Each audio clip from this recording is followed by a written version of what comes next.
Alhamdulillah Rabbil Alamin. Asyhadu an la ilaha illallah wa asyhadu anna Muhammadar Rasulullah. Allahumma shalli ala Muhammad wa ala ali Muhammad kama shallaita ala Ibrahim wa ala ali Ibrahim fil alamin innaka Hamidum Majid. Allahumma arhamna marasina umrina wa ashna min shururi anfusina wa min sayyiati a'malina.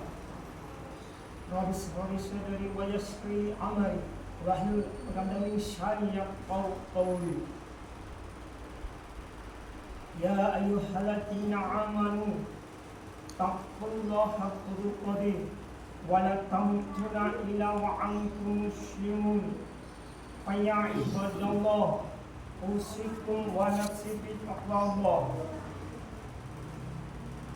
Allahumma arhamna marasila umrina wa ashna min shururi anfusina wa min sayyiati a'malina. Rabbuna ya'lamu inna ilaykum lamursalun wa ma 'alaina illa al-balaghul mubin. Inna rabbana bikum la'ilmun tadhhur la ta'tum ma lakum wa la yamsalakum 'adabun 'alim. Qawlukum ma'akum yudilkum ba'antum qawmun musyrikun. Hadirin sidang jamaah Jumat yang dimuliakan Allah Subhanahu wa taala. Pertama dan utama marilah kita panjatkan rasa puja bersyukur kehadirat Allah Subhanahu wa taala yang telah melimpahkan rahmat hidayah kepada kita sekalian, sehingga kita sekalian dapat mendengarkan khutbah Jumat dan nanti insyaallah dilangsungkan dengan salat berjamaah. Hadirin yang dimuliakan Allah Subhanahu wa taala, marilah kita senantiasa meningkatkan iman dan takwa kita kepada Allah Subhanahu wa taala, yaitu menjalankan segala perintah-perintahnya dan menjauhi segala larangan-larangannya. Karena tidak ada keuntungan yang lebih besar melebihi kita kepada Allah Subhanahu wa taala. Tidak ada kerugian yang lebih besar melebihi maksiat kita kepada Allah Subhanahu wa taala. Hadirin yang dimuliakan Allah Subhanahu wa taala, neraka adalah tempat tinggal di kampung akhirat yang di dalamnya diliputi kobaran api yang bergejolak dengan sangat dahsyat, sampai-sampai bisa mengelupas kepala hingga menusuk ke hati. Dan ketahuilah bahwa neraka itu dipersiapkan Allah Subhanahu wa taala bagi hamba-hambanya yang senantiasa membangkang terhadap perintah-perintahnya dan menjalankan semua apa yang dilarang oleh Allah Subhanahu wa taala. Sedangkan di dalam neraka, meskipun hanya sekejap dan sebentar saja, tetapi tidak ada suasana dan perasaan bahagia, tetapi yang ada hanyalah kesengsaraan dan penyesalan. Firman Allah Subhanahu wa taala Quran surat Al-A'raf ayat 179 yang kurang lebih artinya, sesungguhnya Allah Subhanahu wa taala jadikan isi neraka jahanam kebanyakan dari jin dan manusia karena mereka punya hati tetapi tidak digunakan untuk memahami ayat-ayat Allah.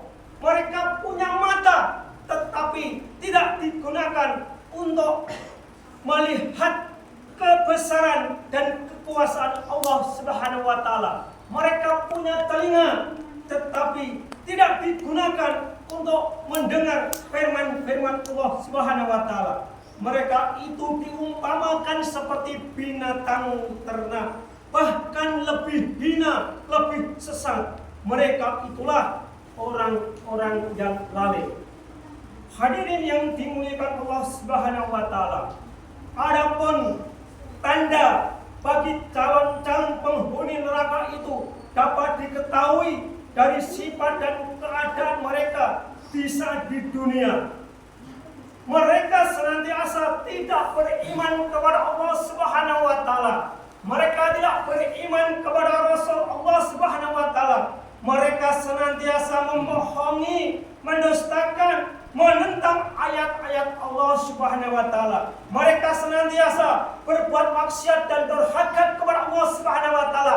Mereka menyembah selain Allah Subhanahu wa taala. sifat dan karakter inilah sebagai calon ahli neraka yang mereka upamakan adalah makan, minum, tidur, kerja, dolan, jajan, jalan-jalan, dan menuruti hawa nafsu dan kehendaknya sendiri. Hadirin yang dimulai Allah Subhanahu wa Ta'ala. Oleh karena itu, akibat daripada amal perbuatannya, mereka menerima dan merasakan azab dan siksa yang sangat pedih sebagai balasan dan ancaman Allah Subhanahu wa Ta'ala. Mereka dibakar di dalam api yang membara, yang panasnya 1000 kali api yang ada di dunia ini.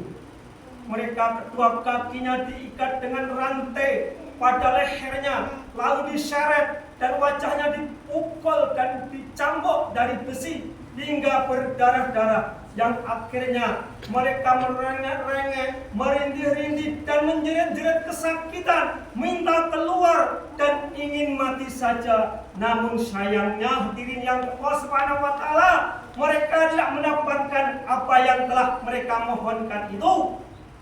Hadirin yang dimuliakan Allah Subhanahu wa Ta'ala, seringan-ringannya siksa ahli neraka pada hari kiamat adalah orang yang diletakkan 2 bara api di bawah tumitnya, cukup untuk mendidihkan otaknya. Dia pun merasa tidak ada seorang yang lebih berat siksanya daripadanya, padahal itu yang paling ringan siksaannya. Rasulullah bersabda, semiskin-miskinnya penghuni neraka adalah di saat mereka minta makan, kemudian didatangkan kepada mereka, yaitu makanan berupa bah yakum. Ketika sudah datang, mereka cepat-cepat memakannya. Setelah mereka makan, kemudian isi di dalam perut semua beserta otaknya mendidih. Hadirin yang Allah Subhanahu wa Ta'ala, mulutnya mengeluarkan api yang sangat besar dan menjilat-jilat. Hadirin Allah Subhanahu wa Ta'ala, gigi gerahamnya menjadi hancur lebur berantakan. Jasadnya berjatuhan di antara kedua tangan dan telapak kaki mereka. Rasulullah bersabda, adapun mengenai siksa penghuni neraka adalah menurut amal perbuatan yang telah dilakukan pada waktu dia hidup di dunia. Allah berfirman dalam surat Al-Tahrim ayat 6, ya ayyuhalladzina amanu qu anfusakum wa ahlikum naro, yang artinya wahai orang-orang yang beriman, peliharalah dirimu dan keluargamu dari siksa api neraka yang bahan bakarnya adalah manusia dan batu. Hadirin yang dimuliakan Allah Subhanahu wa Ta'ala, dari penjaganya neraka adalah malaikat yang sangat kasar, ganas dan keras, dan pastinya tidak mendurhakai semua apa yang telah diperintahkan oleh Allah Subhanahu wa Ta'ala. Pernah Rasulullah bertanya kepada malaikat Jibril, siapakah orang-orang yang menempati pintu-pintu neraka itu? Dijawablah oleh malaikat Jibril, wahai Muhammad, ketahuilah bahwa pintu neraka yang paling bawah, yaitu di dalamnya ditempati oleh orang-orang munafik dan orang-orang kafir. Pintu neraka itu bernama Hawiyah. Pintu neraka yang kedua namanya yaitu neraka Jahim, yang di dalamnya ditempati orang-orang musyrik. Pintu neraka yang ketiga namanya Sakor, yang di dalamnya ditempati orang-orang yang menyembah berhala atau patung. Pintu neraka yang keempat namanya Lada, di dalamnya ditempati iblis atau setan beserta para orang-orang yang mengikutinya. Pintu neraka yang kelima namanya Hutamah, yang di dalamnya ditempati oleh orang-orang Yahudi yang merusak janji. Pintu neraka yang keenam yaitu Sahir, yang di dalamnya ditempati oleh orang-orang Nasrani. Kemudian pintu neraka yang ketujuh ditempati oleh orang-orang yang melakukan dosa-dosa besar atau orang-orang kafir atau majusi yang sampai meninggal dunia belum sempat bertobat atas dosa dan kesalahan yang pernah dilakukan pada waktu ia hidup di dunia. Hadirin yang dimuliakan Allah Subhanahu wa taala, marilah kita semua mohon kepada Allah Subhanahu wa taala agar diistiqomahkan dalam menjalankan perintah-perintah Allah dan menjauhi segala apa yang dilarang oleh Allah Subhanahu wa taala, diberi kesejahteraan di dunia dan diberi kesejahteraan di akhirat, dan dijauhkan dari azab dan siksa api neraka. Wal asri inna insana lafi khusr illa alladziina aamanu wa 'amilus solihati wa tawassaw bil haqqi wa tawassaw bis sabr wa qul bi rahmatika anta khairur rahimin.